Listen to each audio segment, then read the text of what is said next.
Well, hi, everybody, and welcome back to the Ascension Playground.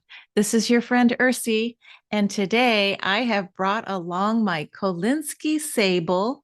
This is about a 25-year-old watercolor brush, and I'm going to be painting an energetic cosmic portrait for my friend Shannon's friend. So we'll call him Crow. All right. So let's go ahead and paint a little portrait. And in doing so, perhaps you can start putting some of the tea leaves together on your end as well, if you are tracking the stars and tracking your natal chart. But before we get going, of course, I wanted to share something with you. Do you know how like the universe always works with synchronicities? Well, this beautiful little star book, your ultimate guide to the key constellations.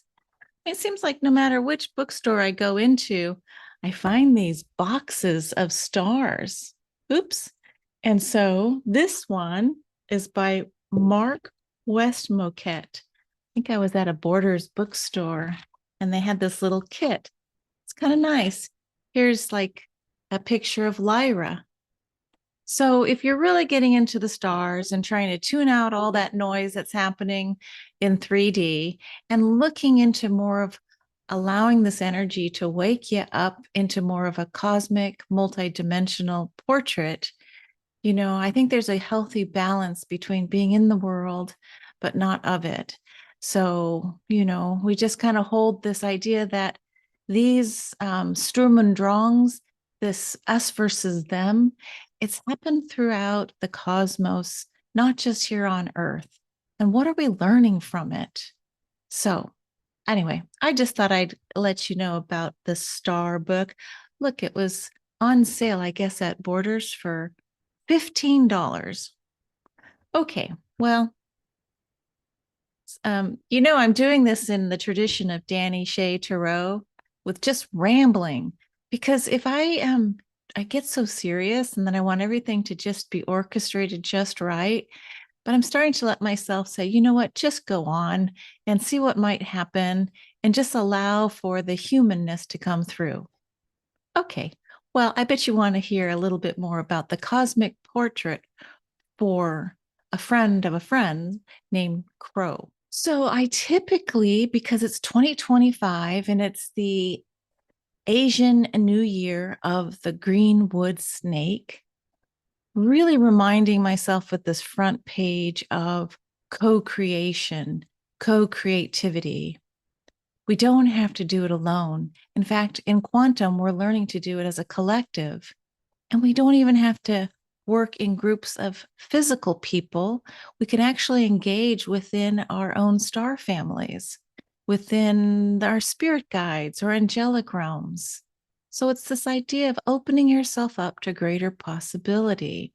This is a year, again, 2025, of profound transformation. Things are just needing to be shed and let go of. So, this idea of how do we see ourselves in a portrait of energy that really takes in star connections, soul connections, like opening up the galactic Akash, not just the Akash of our earthly lifetimes, but looking and moving much more into this idea of where have I been? And then in quantum, where am I now if everything's happening all at once? All right, so that's basically the beginning part. Let me see if I can move to the next slide. Here we go. All right, so this person, here's their astrology chart. This is just Western astrology first, but we look around the wheel, and do you see how there's a nice spreading out of planets and aspects? There's a big pileup of energy in the third house. This is the third house of communication, thought processes, siblings, early education, schoolyard, but the Venus is conjunct the Mars natally in Cancer. And then it kind of has a Jupiterian what are we going to expand with the male and female aspect? So 4 degrees and 9 degrees. So this idea of duality feels like it's already showing up quickly in the chart. So we know as a Taurus rising, here's the ascendant, 3 degrees Taurus, 47 minutes. Yeah. So the ruler of Taurus is Venus, right? And so we have the North Node. This is in the first house of identity. This individual would perhaps more likely want to stay in a one-on-one partnership or a marriage, or a business partnership, or working with a therapist, but it's deep, intense one-on-one. So that's where this person came in with in Scorpio. Interesting, 22 degrees, right? That master number. But instead, this is a lifetime with the North Node at 22 degrees of Taurus in the first house that's really here to work on who am I, really? Like, who am I? And that Taurian energy is this is I'm here to build. This is mine. This is my money. This is my resources. I can claim this as mine. But Taurus with the rulership of Venus. So Venus in the third house, building as a writer or a communicator. Okay. It could even be an artist. So communications come in different ways: visual, auditory, written. So interesting, right? And then the sun is in the third house, your identity at 2 degrees. Oh, 11 minutes. So that duality is what I've been sensing, the two for the sun in Leo. Well, Leo, aren't you wonderful? Hear me roar. This identity of being able to not necessarily be afraid to, show the mane and roar, but usually a lion roars so that the others in the tribe can find it, right? This is how we identify it. Oh, there you are. Well, here I am. So that beautiful sun in Leo, 2 degrees, 11 minutes. And of course, working numerologically, it's two with two ones. So that 1111 or the 1 1, like a portal feeling. So again, we'll start with Taurus rising, sun in Leo, all this beautiful third house energy, shared between Cancer, the nurturer, the mother energy. Let me take care of you. If you're part of my tribe, part of my people, I'm going to take care of you, and together we will expand. All right. So, but here comes the moon. The moon, 12 degrees of Scorpio in the house of marriage or partnership. So, the emotional intelligence of Scorpio, the one who is not afraid to go into the deep, dark secrets, into the inner realms, the inner earth. Conjoining with an orb to both Neptune and the South Node. So, if someone might say the South Node oftentimes is a marker for past lives on Earth, that perhaps there was a holy marriage that the past life was involved in, working with alchemy, working with the mysteries of the universe. Neptune being the higher octave of Venus. This is cosmic love, 19 degrees, 25 minutes of Scorpio. So when you put the moon, this intensely sensing, tuning into the other realms with Neptune in the seventh house of partnership and marriage. So I get this feeling like there's two, and we're going to see this maybe play out a little bit later. Here's the vertex, the part of fortune, the midheaven in Aquarius. So out in the world, holding a dream. What's next for the future? 7 degrees of Aquarius, 53 minutes. The wound or Chiron and is conjunct Saturn. So, and Saturn at the 29th anaretic degree of Pisces. Very interesting and auspicious. showing up in the 11th house of networking and associations and friendship groups, right? So it's retrograde, Saturn and Chiron. So I'm going backwards. This 29th degrees of Saturn, the anaretic degree in Pisces, man, that's like the very end of the zodiac, right? That's like you've been all around the wheel and you get to Pisces. And yeah, you bring all that intelligence and knowingness out into your external networks and groups. My God, it's almost like the teacher carrying the energy of Chiron, the wounded healer, teaching us from your wound. How did you take the trauma and alchemically shift it into wisdom? So, what do you have to do in this life? Really focusing in on 22 degrees Taurus, 48 minutes. It's all about you, knowing who you are. Interesting, right? Okay, so that's just a little bit of going around the wheel in astrology. Next, we're going to put the fixed stars that are conjoining your energetics of planets or star points, right? So, what do we have today? This is not comprehensive. There's so many stars in the heavens, but for today, I'm using Julia Balaz's calculator at galacticastrochart.com. So, if I was to say, where are your definite star families?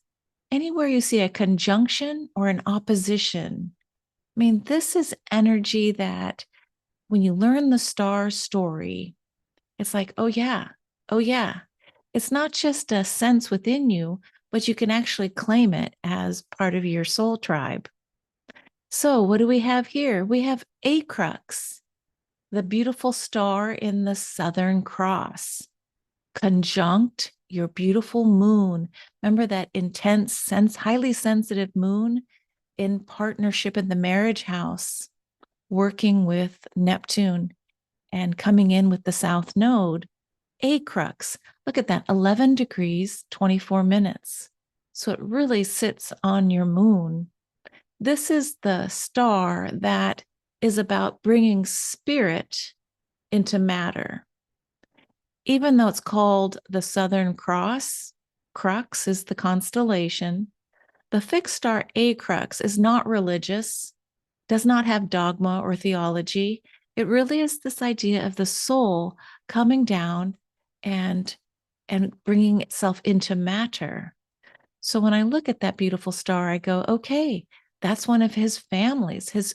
He could say, I'm a star seed from Acrux, bringing spirit into matter in the seventh house of partnership, whether it's marriage or business, right?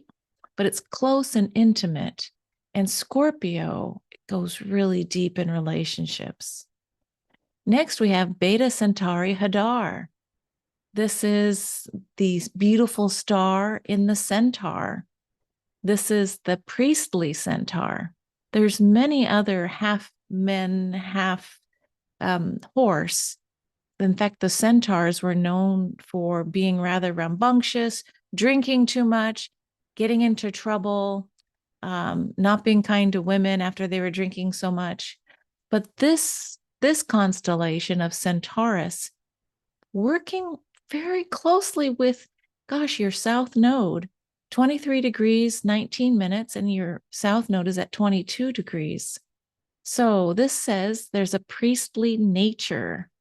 And Beta Centauri Hadar is about the centaur bringing an offering to the altar. It is the sacrifice in beautiful priestly, it's the offering that's intended for God or for source. So there's a nice priestly nature, again, with Acrux also in the seventh house.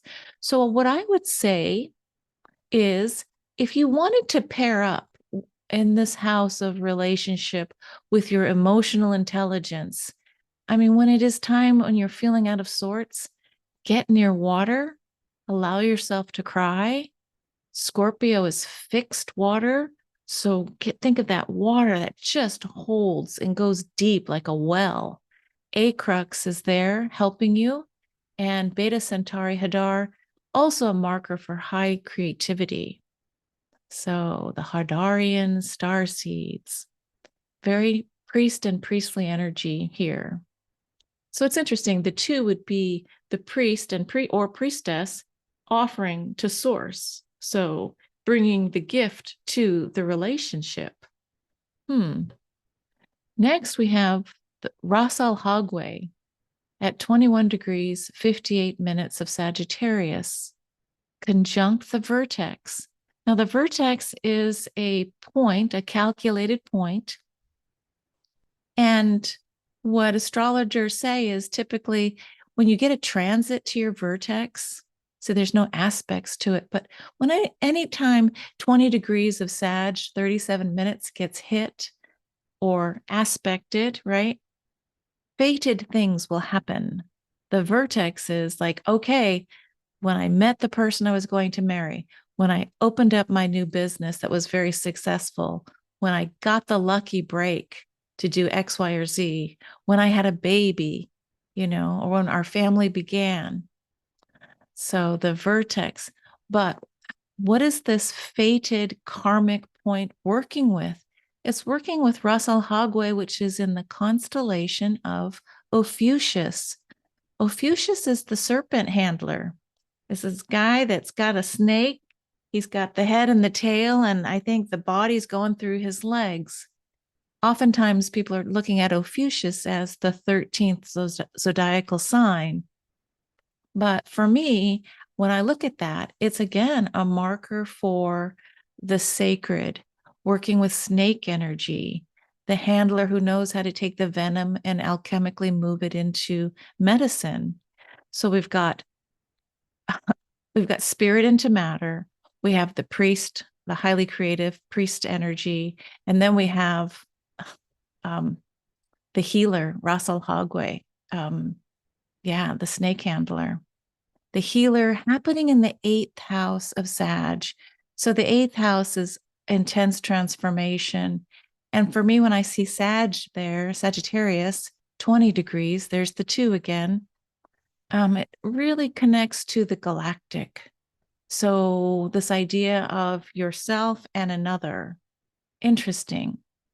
And as we go around the wheel, this is the most auspicious one for me. It's the beautiful fixed star Shiat. I know it's in yellow orange, so it's hard to see, but it's spelled Scheat,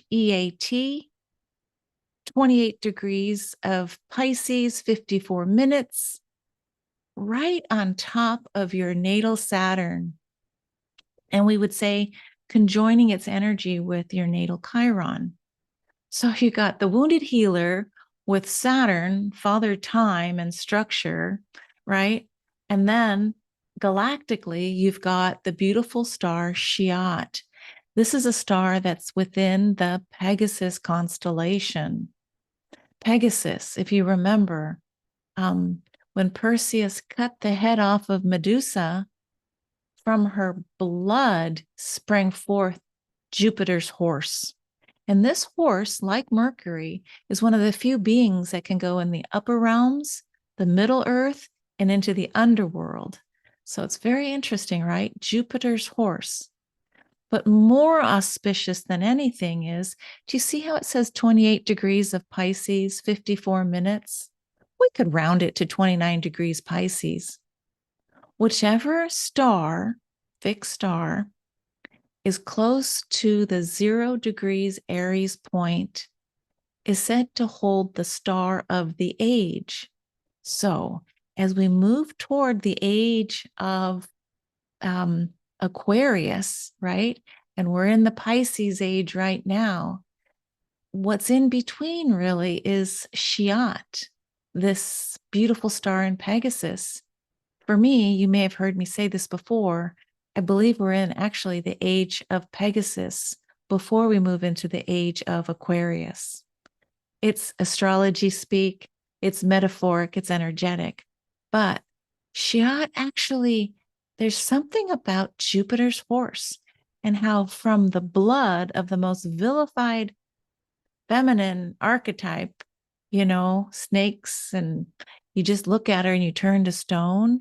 From that springs forth Pegasus, not the unicorn, Pegasus, the winged horse. Okay, so we just looked at your conjunctions. Fascinating. There's 4 strong ones. The next slide just puts the 64 stars that is on galacticastrochart.com. It just shows you where the other stars are located. It's not to say that you have soul connections to all of these, but again, when I look at this wheel, do you see when you start looking at so many astrological charts, you start seeing patterns. And what I'm seeing here is this idea of a very much a well-balanced individual with a hyper focus on that 3rd house. And anything below this horizon line is things that you're working on below, like in the background with yourself, but quietly. And then look how many planets and other points are above the horizon line. So meant to be out in the world, working in the house of marriage. This is the house of transformation. Here's the beautiful spiritual house of long distance travel. And you've got your part of fortune in Capricorn. You'll be blessed by working with that 9th house of the galactic, of long distance travel. And Capricorn wants to be a master of that. So let's see. Then I don't mean to go too long in my little ramble here, but it was a fascinating chart. So if you decide to look at any of Julia Balaz's online courses, feel free to use one of my affiliate links that I'll put in the description below. It helps support this playground. But if you choose to look at the Galactic Astro Chart, you'll just get this data. You'll wonder, what's it all about? So getting just the broad feeling of where were you most recently, before this earthly incarnation? And one way of looking at it is, well, you have Aquila constellation opposite your sun in Leo. So how beautiful. Your Leo, your identity shines extra bright in that 3rd house of communication, right? So the beautiful star is called Altair, and it's a really tight orb of 0 degrees, 53 minutes. This is the constellation of the eagle. So put a little eagle here. So this is Jupiter's eagle. So first we had Jupiter's horse, now Jupiter's eagle within this star connection report that is unique to you. Okay, and then also we've got the galactic center points of the supergalactic, sextiling your sun, the Shapley attractor, which is another huge, massive black hole squaring your sun. So if I was just to do a quick little thumbprint of what does that mean? With your identity in Leo, the performer, wanting to talk about things, let's talk about things, lots of things. Because the 3rd house really learns by talking and getting the feedback from other people, okay? And Leo is the performer performing so they can get the feedback from the audience. So the growth opportunity. When I see the super galactic center as sextile, it means there's a harmonious relationship to your identity with the center of the Milky Way galaxy is the galactic center. But the super galactic has like 32 or 33 universes or, vortexing around it. So isn't that interesting? Like those 2 points, whether it's a galactic center or super galactic center, it's really auspicious for downloads, spiritual downloads, or experiences, or contact. All right. And look how tight this is, 0 degrees, 19 minutes, 0 degrees, 36 minutes, super tight and auspicious connections to your identity of Leo. There's that number 2, well, dot 11 minutes. And then Virgo comes in with a square to Sirma. So squares are typically read as something that's an internal challenge, something that might be challenging you, and you may have already overcome the square and integrated it. But it's usually like, what is it about the third house, Leo sun? And Virgo is about the goddess energy, Sirma. Well, what I could say about Sirma in Virgo is when it is the train or the hem of the goddess's dress or gown, it brushes along Mother Earth, so to speak. The story of the Virgin staying behind to help humanity, carrying wheat in one hand, and she used to have angel wings. So, this idea of the goddess who was one of the last ones to leave Earth, but still stayed behind to help humanity. Pretty powerful imagery. So this idea, the train of the dress, it's almost God. It feels like a wedding in a certain way. That beautiful, like a sacred moment of the connection of the heavens with Mother Earth. All right, and then look at how many more stars there are here. Let's get to the next slide. This is all on, again, galacticastrochart.com. It's just hard to understand. What am I looking at? So if you want a good place to start, sometimes the Galactic 101 course is awesome to begin with. Again, feel free to use my affiliate link in the description below. All right. So then we look at your Pluto when we try and figure out, well, where did you originate when you came into this system, to this area of the multiverse?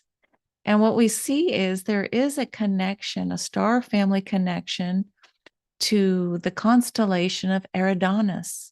This blue ribbon is a river. So Eridanus is the great river in the sky. Big constellation. At the very end of the river is a star named Achernar. It's a funny shaped star. But for you, it's looking like we're going back to Virgo in the 5th house with Pluto, opposite Achernar. So what this might be saying is the star family from Eridanus helps you when times get rough. It's being able to hold a center during crisis. Think about that river just coming and flowing. And it's like, okay, you're the one that can hold a center. All right. And so maybe in the early childhood, you were forced to kind of hold center for the tribe or your siblings or within the family. So that's what an opposition would represent. But the 5th house, so there might have been some reluctance to get out and be creative and to understand or analyze what was happening with your creativity and your self-expression. The 5th house is romance, it's children, but more importantly, it really is about your creativity. So Virgo wants to be creativity to support the greater good in devoted service. And Pluto is all about transformation, the deepest kind. So if life ever gets rough and the transformation gets a little bit much, you can always call in your star family of Achernar. You have a trine in Lyra to the beautiful star Vega. That's a wonderful support to say, sit down and meditate when you would like extra help with your creativity and the depths that creativity can go. All right. Well, I do have a few. Oh, one last slide for you. Here it is. All right.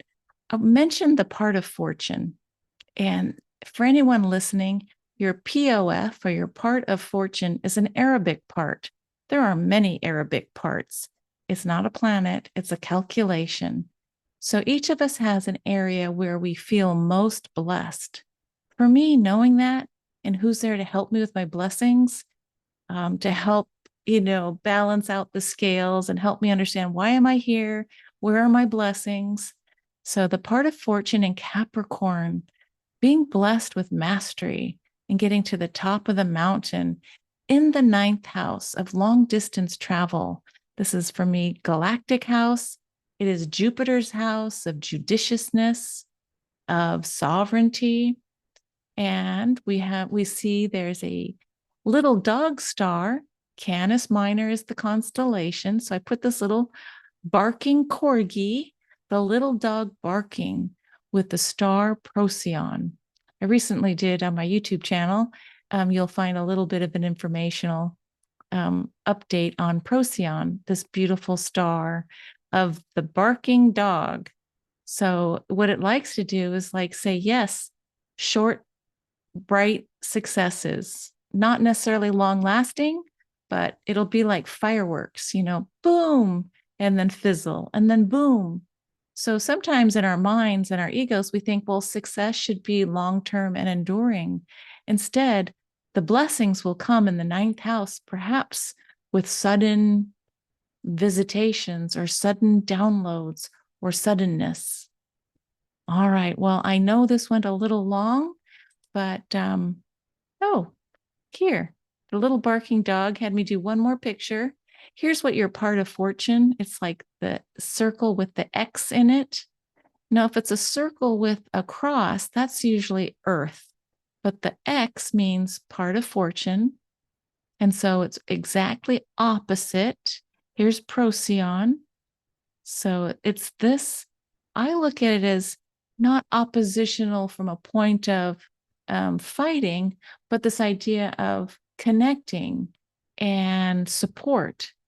So the little dog barks and barks, saying, hey, it's coming. In fact, Procyon carries John the Baptist energy. John the Baptist wasn't the Christ, but he would be the one that's like the harbinger for saying, this is what's coming. This is what's coming. I've had a peek. I know this to be true. This is the message of love coming from Christ. So I'll stop sharing. If your life has been filled with these ideas of having sudden short messages that go out into the world from your experiences, that could show up for you. Okay, through your part of fortune. Look at me. My eyes are red. The allergy season has been pretty strong out here in California, but it's a delight to just come and ramble. Thank you, everybody, for your support, for subscribing to the channel, and adding comments when you feel you want to. It just really does encourage me.